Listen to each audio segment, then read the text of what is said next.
Air Force Secretary Frank Kendall plans to move the Space Acquisition Directorate into the Space Acquisition and Integration Office. That merger, effective immediately, could accelerate the pace of fielding new capabilities. Deborah Lee James was the Secretary of the Air Force from 2013 to 2017. Secretary James, welcome to the program. Thank you so much, Mimi. Great to be here. And I meant to mention your book. You're the author of the book, Aim High, Chart Your Course and Find Success. Thank you.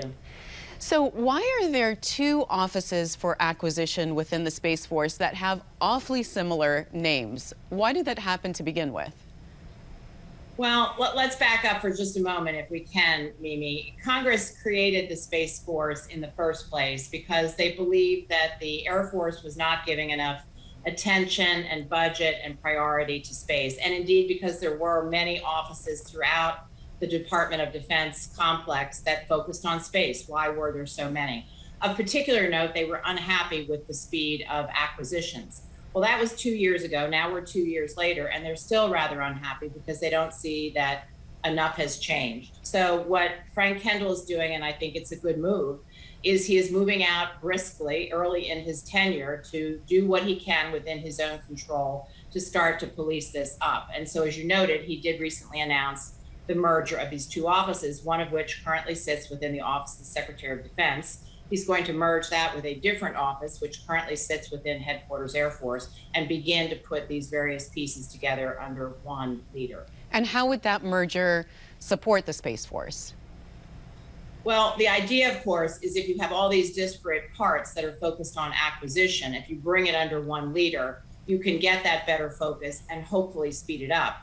Now, I will tell you, the jury is out on that, because the reason why the acquisitions process is slow, and by the way, it's not only slow for space, it is slow across the board, is because the system built up over the last, 50 years or so was never built for speed. It was built for other things. It was built to ensure that there was competition among companies. It was built to ensure that there was fairness, to prevent fraud.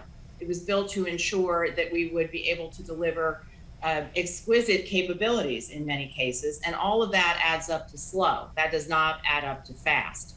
So, they've been revamping the acquisition system across the board, not only for space, but across the board for years now. And the idea is if you put it all under one leader, that leader can take better control and hopefully implement some of the new authorities and get this thing rolling much more quickly. And I understand there's going to be a civilian leader as well as a military leader. How does that work? Who's in charge of that? Well, there will be ultimately, hopefully, if this all works out, one team for acquisitions at Headquarters Air Force, and that's the piece that Frank Kendall has now been focusing on in recent days. He's putting together that team ultimately under one leader at Headquarters Air Force.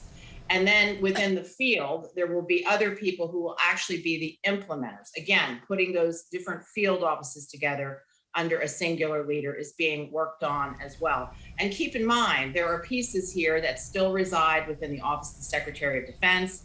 There are pieces that need to come forward to the Space Force from the Army and the Navy. So there's a lot of moving parts to this whole thing that we now call the Space Force. It's a rather complex reorganization.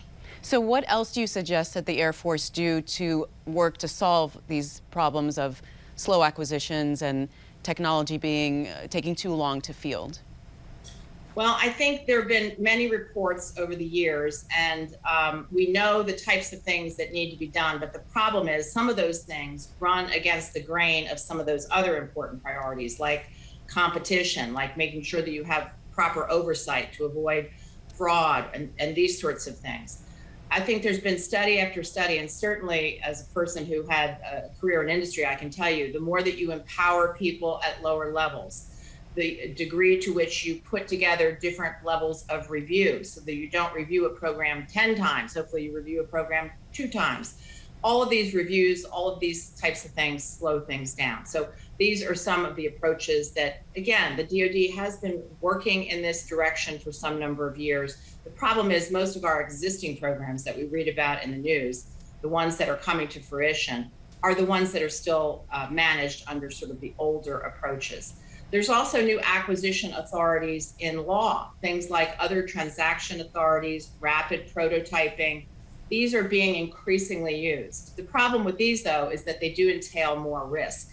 And taking on more risk for an important cause sounds really great until you flop, and then until there's a congressional investigation, until you get fired. And so the problem is the acquisition workforce still is rather risk averse. And so what Space Force really needs to be doing is trying its hardest to build a culture that will accept more risk and will reward speed. You know, the current Secretary, Frank Kendall, was previously Undersecretary of Defense for Acquisition, Technology, and Logistics. Do you think there will be more innovation in the field of acquisition coming out of the Air Force and the Air Force Department, including Space Force? Well, I certainly hope so. And this is, as you point out, technology acquisition. This is the sweet spot for Secretary Kendall. This is the area that he knows best. So to the extent that he can help speed things up in the Air Force, I think that will be very positive. Of course, he has to also take care that he doesn't exclusively focus on these sorts of areas, which are his sweet spots. He needs to be the Secretary of the entire Air Force. He has to focus on the people issues, of which there are enormous people challenges out there, the training issues. So he's got to be broad enough to be able to do it all and not simply focus on technology, though technology is terribly important. Do you think that the situation with the acquisitions, it being slow and onerous, do you think that's actually affecting our readiness and our competitiveness with China, Russia? I certainly think it does affect our competitiveness. You know, readiness is one of those terms of art, and I never have liked the way that we've measured readiness, at least during my tenure in the Department of Defense and in the Air Force, because I think we're always focused on the wrong questions. I always ask the question, ready to do what? You know, we have been super ready to prosecute operations in the Middle East for the last 25 years. But having those skill sets and that sort of equipment and that sort of technology is quite a bit different than having the other skill sets that might be necessary and the other technology that might be important to go up against a China or a Russia in a great power competition. So there's no question in my mind, China in particular can move much more quickly than we can when it comes to technology and acquisitions. Again, there's literally thousands of pages of regulations and laws that govern exactly how we do things, with a few extra pages of law and regulation that now open things up more and allow us to go much more rapidly. They don't have anything equivalent to that. So they can take risks, they can go faster.